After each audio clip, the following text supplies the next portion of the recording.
Mana Bapak Ibu, apakah sudah siap berbagi layar, membagikan hasil lembar kerja yang sudah disusun?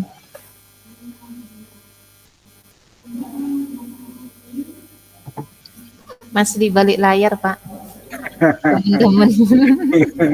Waktunya presentasi pada sembunyi. Menutup diri.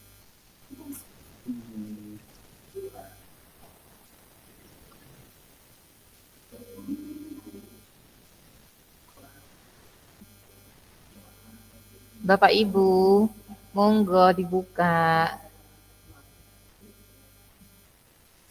Biar cepat dimulai, cepat selesai.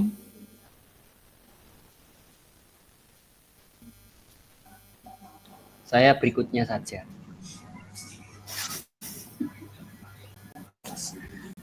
The first one. Bu Susi tadi ada sekarang ditutup.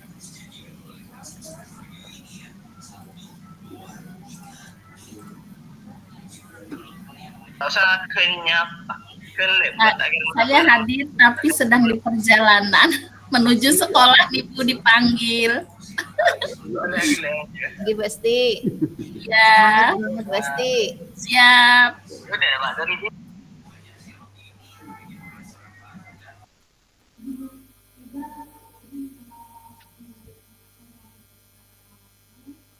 Baik, mari bisa dimulai. Siapa mungkin dulu yang ingin berbagi layar? Absen 3, Pak. Ya. Kebiasaan di kelas sesuai dengan ini absen 3. Tanggal Absen? 3 absen 3. Oh,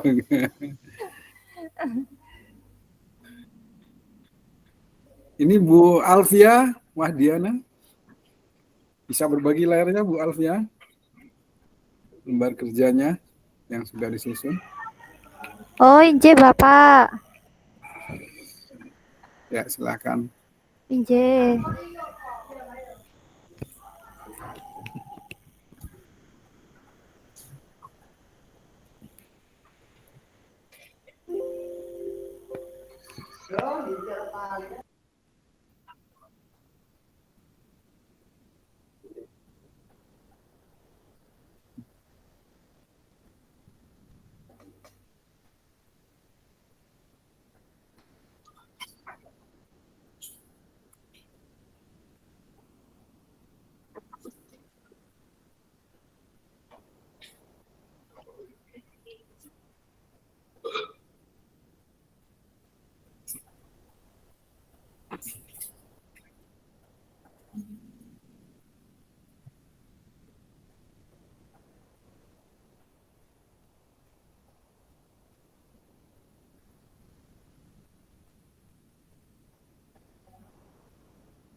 Bu Alfia.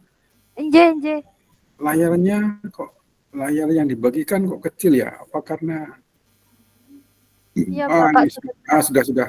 Oh, sudah. Oh, nggih. Kurang besar, Bapak? Sudah cukup. Sudah cukup.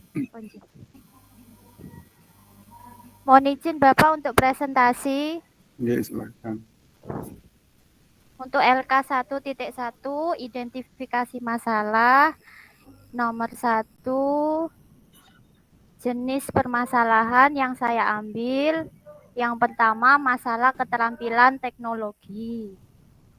Kemudian masalah yang diidentifikasi yaitu pada kesulitan memilih dan mengintegrasikan alat pembelajaran.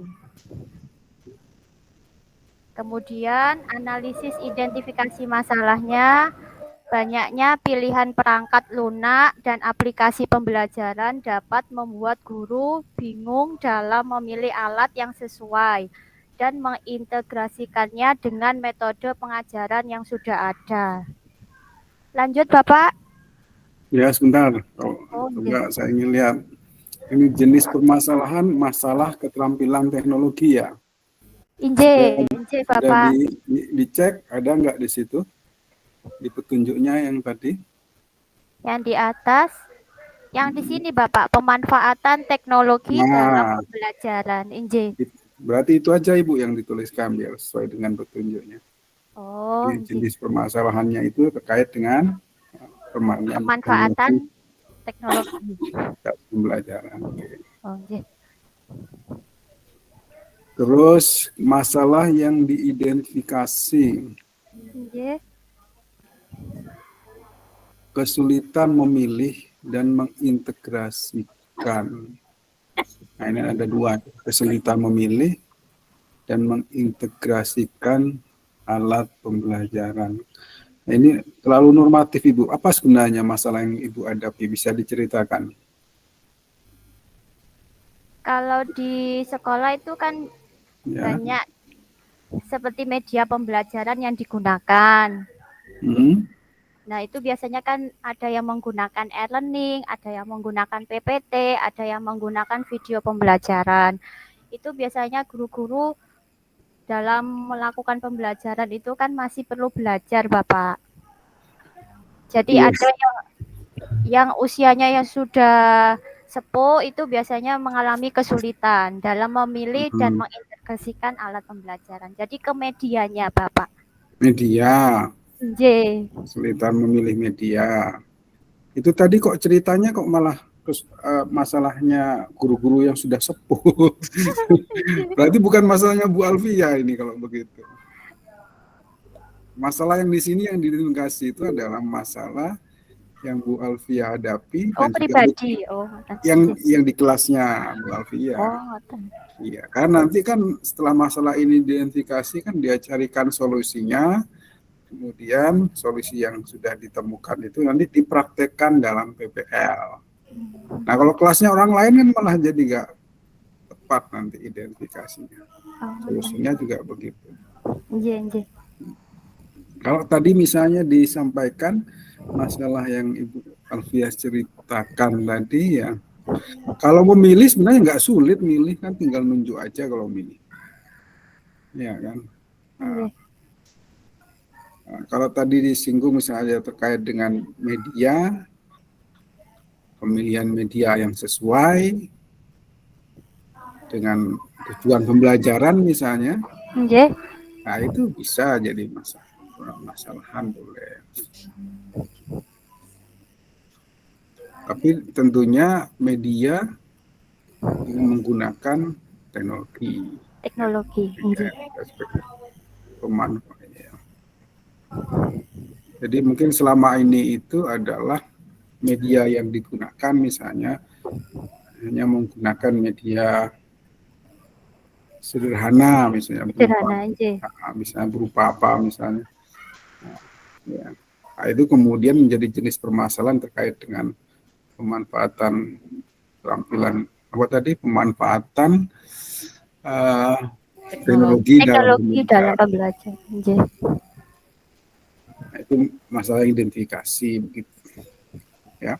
Nah, nanti kedepannya kira-kira harapannya itu bahwa Bu Alfia mungkin solusinya akan menyusun sebuah media yang menggunakan teknologi yang tentunya yang sesuai dengan tujuan pembelajaran dan nanti digunakan dalam praktek pembelajaran. Ya, kedepannya kan begitu. Iya, Bapak. Terus juga kalau mungkin bisa dibuat lebih konkret, misalnya kan kita kan sudah tahu bahwa PPL-nya itu kan tanggal 17. Nah, 17. Pada saat tanggal 17 itu kira-kira Bu Alfia akan melaksanakan praktik pembelajaran tentang apa misalnya, pada saat itu di kelasnya. Maka tentunya medianya mungkin bisa dipilih lebih konkret misalnya. Nantinya sudah punya bayangan kira-kira media apa yang akan dibuat misalnya untuk nanti pada saat melaksanakan praktek pembelajaran di tanggal 17 tadi. Ya. Oke, Bapak. Dipahami ya Bu Alfia? Oke, Bapak. Coba berikutnya yang nomor 2. Kemudian yang kedua, Masalah tantangan manajemen kelas. Nah, ini coba dilihat di atas. Iya. Ada nggak masalah tantangan manajemen kelas itu? Kira-kira masuk yang mana di situ? Penanganan siswa. Penanganan siswa bermasalah. Inji, Bapak. Coba saya ingin lihat dulu masalahnya, Pak. Oh, gangguan perilaku. Perilaku siswa. Inji. Ya apa? Seperti apa gangguannya? Seperti apa? Kalau di sini ada siswa yang bermasalah seperti suka berbicara terus-menerus, mengganggu teman lain, itu dapat menciptakan gangguan di kelas. Nah, itu yang seharusnya ditulis. Kebalik. Ada beberapa siswa misalnya ya yang memiliki perilaku semacam tadi yang Ibu Alfia sebutkan itu. Nah, itu masalahnya di situ. Identifikasi masalah. Kalau gini kan nggak jelas gangguan perilaku siswa ini apa maksudnya ini. Masalahnya apa sebenarnya kan masih perlu dijelaskan kembali.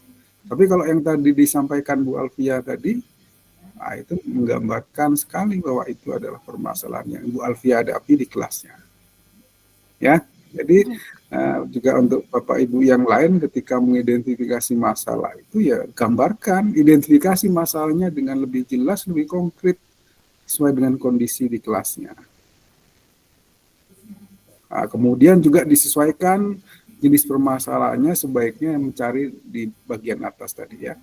Nah, yang ditulis itu ya, kalau yang ditulis misalnya masalah tantangan manajemen kelas, nah, ini masuk yang mana? Karena yang di petunjuknya kan sudah diberikan arahan, panduan bahwa masalah-masalah jenis-jenis permasalahan yang Bapak Ibu identifikasi itu paling tidak meliputi hal-hal di atas, paling tidak gitu ya. Kecuali memang sudah ada di atas misalnya, ya silahkan bisa membuat jenis permasalahan baru. Tapi kalau masih ada yang di atas, maka yang di atas itulah yang kemudian ditulis di dalam lembar kerja. Ya begitu ya, Bu Alfia. Inji, Bapak, inji. Kemudian coba yang berikutnya. Kemudian yang ketiga, masalah membangun relasi atau hubungan dengan siswa dan orang tua siswa. Kurang atau terbatasnya komunikasi antara guru dan orang tua. Hubungan bangun hubungan relasi, hubungan oke. Coba kalau yang di atas kalimatnya apa kalau terkait dengan itu? Iya, interaksi dengan orang tua siswa. Dengan orang tua siswa, inji. Ataukah yang membangun relasi dengan siswa? Oh. Kan di atas juga ada itu kan? Membangun relasi dengan siswa ataukah interaksi dengan orang tua siswa. Yang mana ini yang Ibu Alfia pilih ini? Coba kembali ke tadi nomor berapa? Nomor 3 ya? Nomor 3, relasi, Bapak. Berarti relasi guru dengan orang tua siswa ya. Jadi itu yang dipilih masalah jenis permasalahannya itu. Kurangnya atau terbatasnya komunikasi antara guru dan orang tua. Selama ini gimana komunikasinya dengan cara apa? Kemudian berapa kali mungkin? Berapa lama yang sudah dilakukan Bu Alfia?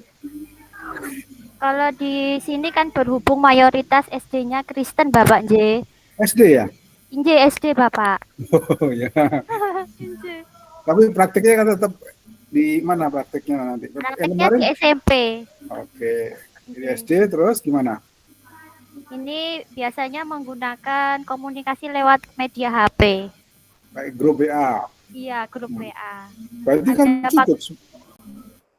Kenapa kok kurang? Karena biasanya itu yang dihubungi itu biasanya bukan orang tuanya, Bapak. Yang lebih intennya itu biasanya ke neneknya, ke kakeknya gitu. Orang tuanya itu biasanya bekerja di luar kota, Pakai WA ya, tapi ya. Iya, pakai WA. Ada dibuat grupnya, grup WA. Iya, grup WA. Anggota grup WA-nya bukan orang tuanya, neneknya atau? Iya, kadang neneknya, kadang ganti-ganti nomor ngoten, nggih. Terus kalau dipanggil biasanya ada panggilan ke sekolah itu juga sama. biasanya yang datang itu bukan orang tuanya. Oh, ya, orangnya. Inje. Terus kemudian ini kan saya juga baru Bapak di SD karena kan penempatannya baru ditempatkan tahun ini. Kemudian di sini kan juga mayoritas itu agamanya Kristen. Jadi masih perlu adaptasi. Ya, baik. Oke, kurang terbatasnya komunikasi antara guru dan orang tua siswa ya. Orang tua siswa dari tidak hadir dalam acara wali murid atau panggil siswa, orang tua tidak boleh tinggal bersama nenek kan.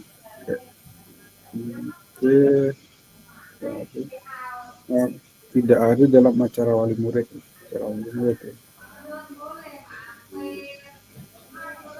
Idealnya gimana Bu Alfia? Saya ingin tanya sekarang. Idealnya itu seorang guru itu menjalin komunikasi dengan orang tua itu seharusnya seperti apa?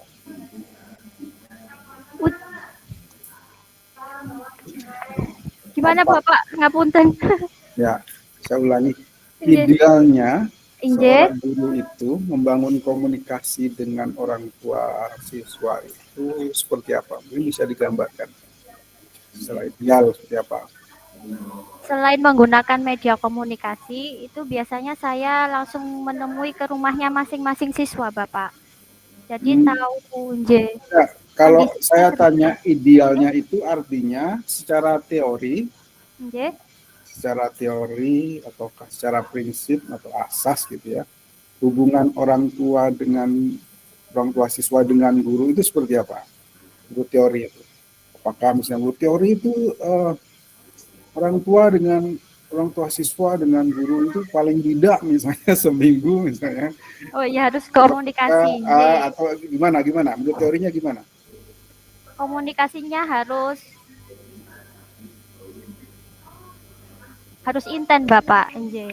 Biasanya kan ada seperti kalau di grup WA itu kan ada seperti paguyuban. Ya. Nah, jadi di situ bisa menggunakan media itu, jadi mengetahui bagaimana kondisi siswa itu dalam pembelajaran. Jadi menggunakan komunikasi bisa satu arah, bisa dua arah. Baik. Satu arah ya. Iya. Terus sarananya apa biasanya kalau komunikasi orang tua dengan guru itu? Gunakan sarana apa biasanya? Kalau di sini hanya HP Bapak dan pertemuan langsung. Pertemuan langsung dan HP ya. Kalau itu, orang tua. Itu, nah itu kan kenyataannya ya. Pakai HP. Kalau pakai HP berarti kan interaktif ya. Interaktif, HP kan interaktif pakai WA. Itu sudah ideal ya Bu ya, karena bisa interaktif kan. Bapak. Terus selain itu apa ada lain misalnya kalau di SD itu apa kayak ada buku misalnya? Tidak ada macam home buku. visit mungkin Pak, home visit ya bisa, atau buku kan kadang ada buku yang paling tidak laporan mungkin macam laporan harian dari siswa itu yang kemudian bisa dibaca oleh orang tuanya, ada nggak semacam itu? Tidak ada Bapak, Oh iya Ibu ini SD ya? SD Bapak makanya itu. Oh, terus berarti yang nanti permasalahan identik masalahnya ini kan di kelasnya orang lain ya? Iya Bapak,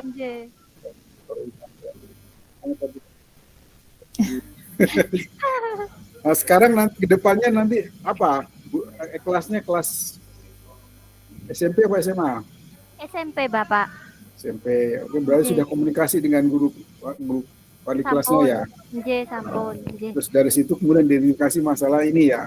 Iya Bapak. Oke, baik. Jadi saya campur pribadi sama di sekolah lain. Hmm. Kalau menurut saya sebaiknya ya masalah yang diidentifikasi itu berkaitan dengan kelas yang nanti dipraktekkan. Termasuk misalnya komunikasi guru dengan orang tua ini barangkali bisa mengangkat dari permasalahan yang dihadapi tadi guru di kelas itu dengan orang tua di kelas itu. Karena kan nggak mungkin nanti kalau misalnya tapi nggak masalah, ini kan nggak berkaitan langsung ya dengan pembelajaran ya, nggak masalah. Tapi yang lain-lain sebaiknya coba sekarang Ibu lihat. Yang nomor 1 tadi apa masalah yang diidentifikasi? Teknologi Bapak, medianya. Teknologi, media. Ini bisa berpusat pada guru ya, satu. Oke. Kemudian yang kedua? Itu ke siswanya Bapak. Ke siswa. Siswa, oke. Nah ini kira-kira bisa diselesaikan nggak yang kedua dengan menggunakan RPP atau multi belajar dengan media, bisa nggak kira-kira? Yang kedua ini? Ya. Iya bisa Bapak. Ya. Oke, ini ya strategi atau metode ya. Baik. Kemudian yang ketiga, ini fokusnya ke siapa ini? Ke orang tua Bapak, komunikasi orang tua. Ya, berarti lingkungan belajar ya. Lingkungan belajar. Oke. Nah, ini berarti cuma 1-2, oke. Ini nanti oke. Terus yang keempat sekarang. Yang keempat. Model pembelajaran karakteristik. Yang keempat, masalah pemahaman atau pemanfaatan model-model pembelajaran inovatif berdasarkan karakteristik materi dan siswa. Masalahnya? Siswa pasif dalam pembelajaran. Kemudian kurang memahami konsep pembelajaran. Nah, ini bisa jadi 2, Ibu. Oh, bisa jadi. Ya kan. Kalau yang ini kan coba bisa dilihat jenisnya tadi ke atas, coba jenis permasalahannya. Kalau yang aktif itu terkait dengan apa? Model-model. Nah, boleh. Inovatif. Ya, kalau yang materi itu tadi kan bisa masalah lain, jenis permasalahan lain. Misalnya, ya kan? Materi hot kah, ya? Atau miskonsepsi, ya. Ya, Bapak. Ya. Jadi bisa 2 nanti. Baik, kembali ke nomor 4 tadi, Bu. Siswa pasif dalam pembelajaran. Barangkali mungkin ketika mengidentifikasi masalah itu lebih konkret, Ibu. Misalnya, apakah semua siswa kah ataukah sebagian? Ya. Karena ini kan berdasarkan kenyataan ya. Jadi masalah ini bukan masalah yang diadakan ataupun masalah hayalan ya. Tapi betul-betul masalah yang dihadapi. Konkret katanya. Ya, betul. Ya. Nanti apakah semuanya kah ataukah sebagian? Sebagiannya apakah sebagian besar ataukah sebagian kecil? Nah, yang tidak aktif itu. Ya. Terus masalah pemahaman. Ya, nanti disesuaikan ya jenis permasalahannya ya. Bapak. Oke. Baik, nomor 5 Ibu. Nomor 5, masalah kesulitan belajar siswa termasuk siswa berkebutuhan khusus. Dan masalah pembelajaran berdiferensiasi di kelas berdasarkan pengalaman mahasiswa saat menjadi guru. Ini pada saat waktu saya PPL kemarin, Bapak. Ya, nanti diubah ini jenis permasalahannya. Ya, harus disesuaikan. Ya, jenis permasalahannya harus disesuaikan dengan yang di atas tadi yang ditulis di nomor 5. Ya. Terus sekarang masalah identifikasi itu apa? Kurang bisa berkomentar. Ya, kurang bisa berkomunikasi. Kurang bisa bersosialisasi. Kurang bisa mengajukan pertanyaan. Ini coba ini kesulitan belajarnya kira-kira kalau masalah terkait kesulitan belajar itu yang mana ini? Kurang bisa berkomentar. Kalau komentar nggak kaitannya Ada dengan belajar. pendapat, Komentar komunikasi itu sebenarnya sama. sama. Nah, Oh. Bersosialisasi ini sebenarnya nggak terlalu dekat dengan kesulitan belajar. Barangkali yang keempat ini kurang bisa mengajukan, tetapi juga kesulitan belajar kan tentunya ini kan terkait dengan anak berkebutuhan khusus. Ya, slow learner ya. Ada beberapa itu, ada 8 beberapa macamnya. Itu yang mana kira-kira? Kurang bisa mengajukan pertanyaan. Kalau belum kurang bisa mengajukan pertanyaan nggak termasuk kesulitan belajar itu. Ya, ini kan bisa saja misalnya karena nggak berani juga bisa, sebenarnya orang bisa mengajukan jangan dirinya ya, keyakinan dirinya masih belum kurang mandiri. Ya, kalau yang kategori kesulitan bisa juga dia kurang bisa mengajukan pertanyaan karena mungkin dia tidak memahami konsep materinya. Ya. Bisa. Ya banyak ini problemnya. Di situ kira-kira apa itu masalahnya itu? Ibu Alfia harus bisa mengidentifikasi itu kira-kira apa masalahnya yang sebenarnya. Ya. Terus nanti jenis permasalahannya kalau hanya itu tidak bisa kemudian masuk jenis masalah kesulitan belajar siswa. Ya, kalau sudah belajar siswa di sini kan kaitannya dengan ya kebutuhan khusus itu. Kaitannya dengan masalah belajar itu. Baik. Wah, ini sampai 6 ya? Iya, Bapak. Ada lagi selain 6? Sudah. Oh ya. Yang paling tidak memang minimal 5 atau 6 ya, enggak apa-apa. Baik. Itu cukup dari saya. Mungkin ada teman-teman yang lain mungkin bisa memberikan saran. Oke, Bapak. Terima kasih. Ya.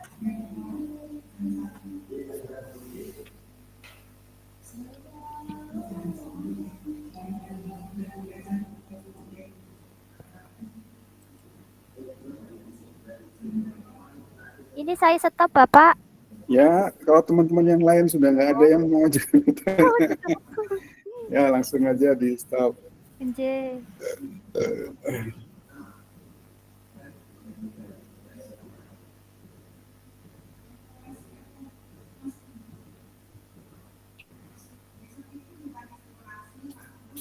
Baik, Bapak Ibu yang lain mungkin ada yang ingin berbagi layar, silakan.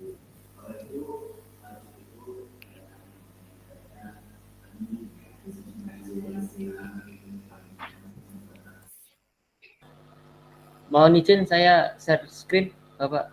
Ya, silakan, Pak. Mati. Bismillah.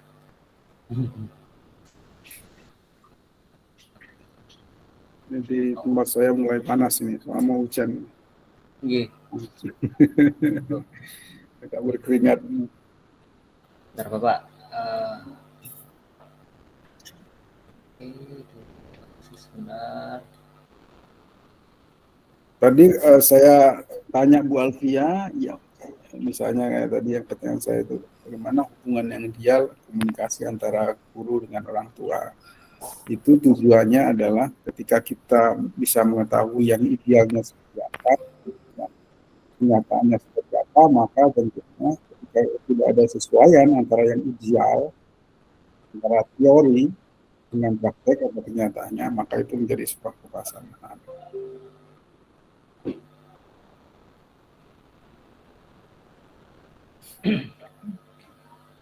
Oke, mohon izin Bapak saya untuk presentasi.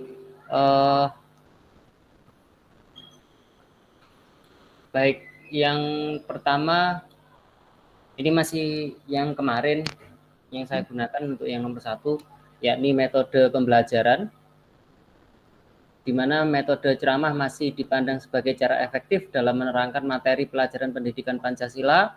Namun tuntutan siswa milenial meminta penjelasan guru serba digital yang ternyata cara tersebut hanya bisa dipahami oleh siswa dengan minat belajar tinggi.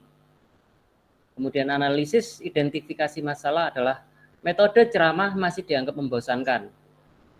Kemudian metode ceramah hanya bergantung pada kata-kata lisan tanpa menggunakan bantuan visual seperti slide presentasi, gambar, atau video. Dapat membuat pembelajaran kurang menarik. Bantuan visual dapat membantu memvisualisasikan konsep dan membuat ceramah lebih memahami. Kemudian yang kedua, masalah motivasi.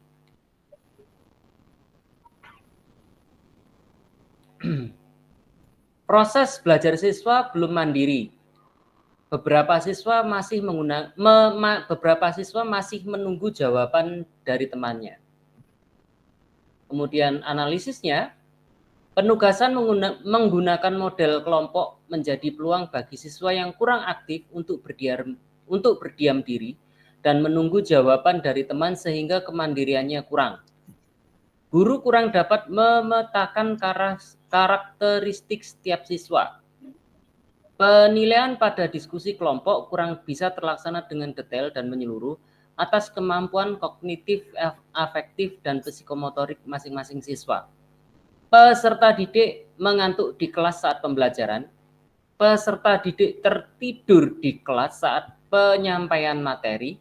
Peserta didik mengobrol dengan teman di sebelahnya saat kegiatan belajar mengajar atau KBM. Kemudian saat pembelajaran menulis, siswa merasa bingung saat menuangkan ide atau gagasan. 3. Jenis permasalahan pemanfaatan teknologi atau inovasi dalam pembelajaran. Masalah yang diidentifikasi, penyalahgunaan teknologi untuk hal-hal yang negatif. Koneksi internet yang tidak stabil, tidak semua siswa memiliki perangkat yang memadai untuk pembelajaran online. Kemudian analisis identifikasi masalah, siswa menggunakan HP untuk bermain game dan sosmed daripada mengakses pembelajaran di kelas. Kurangnya fasilitas paket data, sekolah hanya menyediakan WiFi di area tertentu saja sehingga saat di kelas siswa dan guru tidak bisa memanfaatkan gadgetnya untuk berselancar di internet. Sekolah menyediakan lab komputer yang terbatas untuk mapel jurusan saja, sedangkan untuk mapel pendidikan Pancasila hanya di kelas biasa. Padahal sebenarnya butuh media menulis seperti komputer untuk kegiatan pembelajaran menuliskan hasil diskusi atau literasi yang ditemukan dalam pembelajaran. 4. Materi terkait literasi atau HOTS. Materi terkait literasi HOTS. Masalah yang diidentifikasi, siswa tidak menyukai pembelajaran yang berbasis literasi. Analisis identifikasi, siswa cenderung mudah merasa bosan ketika diminta membaca suatu teks. Peserta mengantuk saat pembelajaran. Peserta didik tidak mencatat materi yang disampaikan oleh guru. Peserta didik tidak bisa menjawab pertanyaan tiba-tiba yang dilontarkan guru padanya. Kemudian yang kedua dari masalah identifikasi, siswa sering mengalami miskonsepsi ketika berhadapan dengan soal HOTS. Identifikasi masalah, soal HOTS pada pembelajaran pendidikan Pancasila yang menggunakan teks panjang membuat siswa mengalami kesulitan memahami isi teks. Peserta didik jarang sekali berlatih soal HOTS. Peserta didik kerap menyerah terlebih dahulu bila mendapati soal-soal HOTS. 5. Kesulitan belajar siswa termasuk siswa berkebutuhan khusus dan masalah pembelajaran berdiferensiasi di kelas berdasarkan pengalaman mahasiswa saat menjadi guru. Masalah yang diidentifikasi, perbedaan gaya belajar peserta didik. Kurangnya inovasi dari guru dalam mengakomodasi berbagai gaya belajar siswa sehingga peserta didik kesulitan dalam mengerjakan tugas yang diberikan. Kemudian motivasi belajar peserta didik yang rendah. Peserta didik mengantuk di kelas saat pembelajaran, peserta didik tertidur di kelas saat penyampaian materi. Kemudian berikutnya, hasil belajar peserta didik yang rendah. Peserta didik cenderung mengumpulkan tugas asal-asalan, bahkan menyontek hasil pekerjaan teman untuk kelengkapan nilai mereka. Kemudian siswa merasa kesulitan dalam memperoleh inspirasi dalam kegiatan menulis. Saat pembelajaran menulis, siswa merasa bingung saat menuangkan ide atau gagasan. Siswa kesulitan menentukan pilihan kata atau diksi yang tepat. Itu saja Bapak dari saya. Terima kasih. Baik, nah Pak Mardi ya. Nggih. Coba ini saya mulai dari yang nomor 5 ini. Nggih, Bapak. 5 ke atas, Bapak. Nggih. Sudah, Bapak. Ini sekarang jenis permasalahannya, kesulitan belajar siswa termasuk siswa khusus dan masalah. Tadi ada ya di atas ya jenis permasalahan ini. Iya, ada. Ada. Itu penanganan siswa bermasalah dan berkebutuhan khusus. Iya. Apa masuk dari situ? Kalau menurut saya masuk, Bapak. Yang bermasalah dengan yang berkebutuhan khusus. Karena anak yang bermasalah itu kadang mereka dalam artian berkebutuhan khusus itu bukan cacat fisik, bukan, tapi membutuhkan perhatian yang lebih gitu, Bapak. Iya, karena mereka itu mencari perhatian, Bapak. Perhatian, bertingkah gitu. Ya, iya. Tapi bukan begitu, Bapak. Kalau bukan khusus itu ya dasarnya ya jelas ya kategorinya. Kalau perhatian lebih itu bukan siswa berkebutuhan khusus. Baik. Nanti kalau memang sebenarnya begini Bapak, ini menurut saya cukup ini aja, lebih sederhanakan aja ya. Jadi jenis masalahnya apa, kemudian identifikasi masalahnya apa, nggak perlu banyak-banyak, cukup satu aja. Oh gitu, siap. Nah, kalau misalnya yang pertama ini ya, masalah ini, perbedaan gaya belajar peserta didik. Ini apakah merupakan masalah? Kan ini sudah given ini, sudah dari sononya katanya. Setiap orang itu memiliki gaya belajar yang unik. Jadi kalaupun mereka kemudian berbeda satu sama lain, gaya belajarnya, itu bukan sebuah masalah. Mardi juga harus bisa menentukan. Tapi justru kemudian menjadi masalah ketika seorang guru misalnya tidak mempertimbangkan gaya belajar peserta didiknya yang berbeda itu yang justru masalah. Ya, jadi permasalahannya itu adalah yang harusnya menjadi masalah itu adalah ketika Pak Sumardi sebagai guru tidak mempertimbangkan gaya belajar peserta didiknya dalam merancang pembelajaran. Nah, itu bisa menjadi masalah. Ya. Jadi bukan perbedaan gaya belajar peserta didik yang menjadi masalah, tapi ketika seorang guru tidak mempertimbangkan gaya belajar peserta didik dalam merancang pembelajaran. Jadi mempertimbangkan gaya belajar peserta didik gitu Pak, kalimatnya. Iya, jadi gurunya yang salah, gaya belajar siswanya yang berbeda yang salah. Berarti ya, saya pahami ya Pak Mardi. Nah, jadi nanti kebalik ini, jadi guru tidak mempertimbangkan gaya belajar siswa dalam merancang pembelajaran. Artinya rancangan pembelajaran yang Pak Sumardi susun itu menggunakan misalnya metode yang sama ataupun konten yang sama pada siswa, padahal gaya belajar siswanya berbeda. Nah, itu menjadi masalah, ya. Nanti itu kemudian tentunya ini kaitannya dengan pembelajaran berdiferensiasi. Kalau seperti itu Pak Mardi ya. Jadi kalau misalnya permasalahannya ketika guru dalam merancang pembelajaran tidak mempertimbangkan gaya belajar siswa, artinya bahwa di situ berkaitan dengan masalah pembelajaran berdiferensiasi. Artinya gurunya tidak paham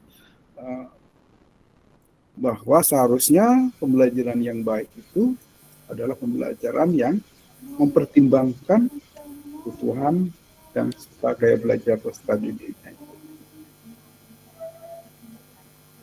Begitu. Ya, itu sudah cukup sudah satu masalah. Ya. Kemudian apalagi motivasi belajar peserta didik rendah. Kalau motivasi belajar peserta didik rendah, berarti ini jenis permasalahannya adalah kalau mengacu pada bagian petunjuk ya, di atas di lembar kerja itu, maka masalah motivasi belajar. Ya. Itu sudah masalah kedua sudah. Yang motivasi belajar peserta motivasi belajar peserta didiknya rendah itu berapa orang siswanya? Tidak banyak sih sebenarnya, Bapak. Oke. Nah, itu dituliskan sebagian siswa atau peserta didik memiliki motivasi belajar yang rendah. Nah, itu masalahnya seperti itu. Nanti di analisisnya ya seperti yang Pak Sumardi tulis di situ, sebagian siswa tadi mengantuk di kelas saat pembelajaran, kemudian sebagian peserta didik tertidur di kelas saat penyampaian materi misalnya. Nah, itu yang dituliskan sudah benar, ini di analisis identifikasi sudah benar. Nah, motivasi belajar peserta didik sebagian rendah. Nah, nanti yang mungkin perlu ditambahkan adalah jenis permasalahannya itu adalah masalah motivasi belajar. Ya. Itu sudah 2 masalah. Dari nomor 5 ini sudah Pak Sumardi sudah mengidentifikasi 2 masalah. Terus ke bawah lagi Pak sekalian, nomor 5 yang banyak. Nah, hasil belajar peserta didik yang rendah.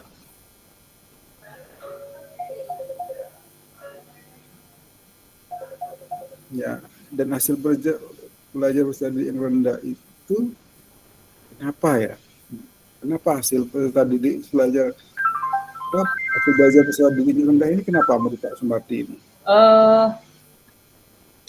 Ini Bapak, ada beberapa siswa yang cenderung mereka pasif, dalam saya katakan pasif dan hanya menunggu